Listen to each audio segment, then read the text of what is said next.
යාළුවනේ දියර පොරෙක්කුයි අද මේ කෘමිනාශකයකුයි මිරිස් කෑල්ලට භාවිත කරන්න හදන්නේ. මොකද මේ කෘමිනාශකයේ මේක මේ කහ රෝගෙටයි කෘමීන්ටයි දෙකටම මේ හොඳයි.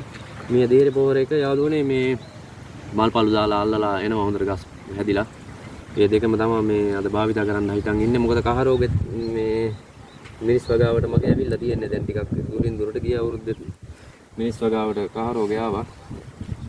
ආවට මේ හරියට කන්ට්‍රෝල් කරගන්න බැරි වුණා. මොකද මේ තෙල් වර්ග 4-5ක්ම ගැහුවා අඩුවක් වුණේ නේ. අවසානයේ තමයි හරියට තෙල් එකක් හම්බ වුණේ. ඉතින් ඒකෙන් මම පොඩි පළදාවක් ගත්තා. ඉතින් ගත්තට අර මුලේදී ආව වුණා නම් මට ඊට වැඩිය පළදාවක් ගන්න තිබුණා. මේකෙන් මේ යාළුවනේ මේ දියර පොහොරකින් මේ මිලි 15ක් මිලි 15යි මේ කෘමිනාශකයෙන් මිලි 20යි යාළුවනේ දාන්නේ.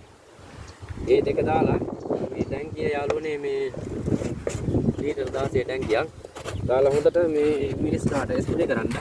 මේ තෙල් එක ගහලා යාළුවනේ මේ දවස් දෙකක් යද්දී මම ඔයාලට තව තෙල් එකක් මේ පෙන්නන්නම්. ඒ තෙල් එක දවස් දෙකක් යද්දී ගහන්න ඕන. කහ රෝගෙටයි කොඩේටයි. දවස් දෙකක් යද්දී යාළුවනේ ගහන්න ඕන මේ දෙක. මොකද මේ නැත්නම් පාලනය කරන්න බැරි වෙනවා මේකේ මේ කහ රෝගේ එන්නේ කොඩේත් එක්කම. මොකද මේ කොඩේත් එක්කම ආවන් පස්සේ මේ අය පාලනය කරන්න බෑ යාළුවනේ.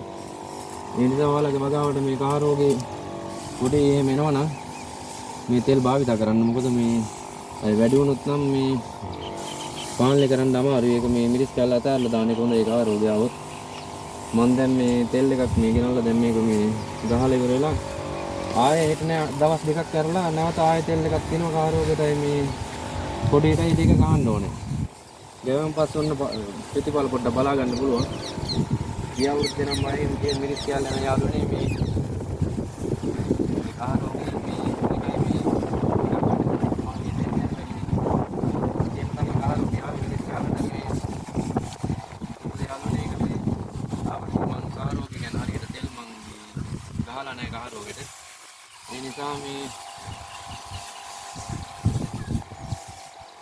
වැඩි වුණා කොහොම හරි කහ රෝගේ.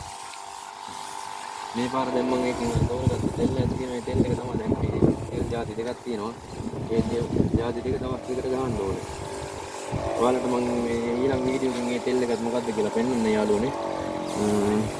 එහෙනම් යාළුවනේ ජය වේවා. ආයි වීඩියෝ එකක් කරගෙන යන්න ළඟදීම